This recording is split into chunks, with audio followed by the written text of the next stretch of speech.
চট্টগ্রামের ফটিকছড়িতে নতুন প্রস্তাবিত উত্তর ফটিকছড়ি উপজেলার সোয়াবিল ইউনিয়ন ও নাজিরহাট পৌরসভার ১, ২ ও ৩ নম্বর ওয়ার্ড সংযোজনের প্রস্তাবের বিরুদ্ধে সংবাদ সম্মেলন করেছে স্থানীয়রা।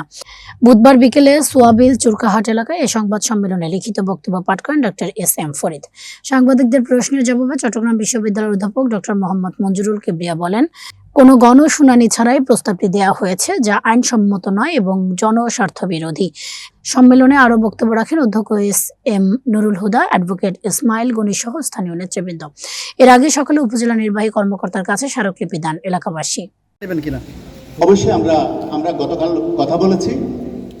আমরা শুধু আমরা না, আমাদের সাথে আসলে অনেকেই সম্পৃক্ত আছে, অনেকেই আমাদেরকে এনকারেজ করছে এবং ইতিমধ্যে ঢাকার আমাদের কয়েকজন ওয়েলউইশার যারা আছে তাদের সাথে কথা হয়েছে, কয়েকজন ব্যারিস্টারের সাথে তারা আলাপ করবে এবং যদি নিকার হয়ে যায়, আমরা যদি এর মধ্যে কভার করতে না পারি, দরকার আমরা হাইকোর্টে রিট করব।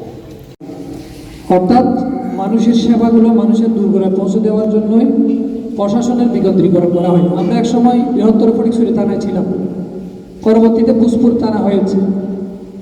আমি বলবো, বুসপুর থানা যখন গঠিত হয়েছে তখন যারা দায়িত্ববান রাজনৈতিক ব্যক্তিবর্গ ছিল, ওনারা তখন দূরদর্শিতার পরিচয়টা দিতে পারেন নাই। হয়েছে, অক্লান্ত পরিশ্রম করে যাচ্ছেন, যার কথা বলে আমরা কি জন্য এখানে বসেছি আমরা তো সবাই জানি। এই সংবাদ সম্মেলন উপলক্ষে উপস্থিত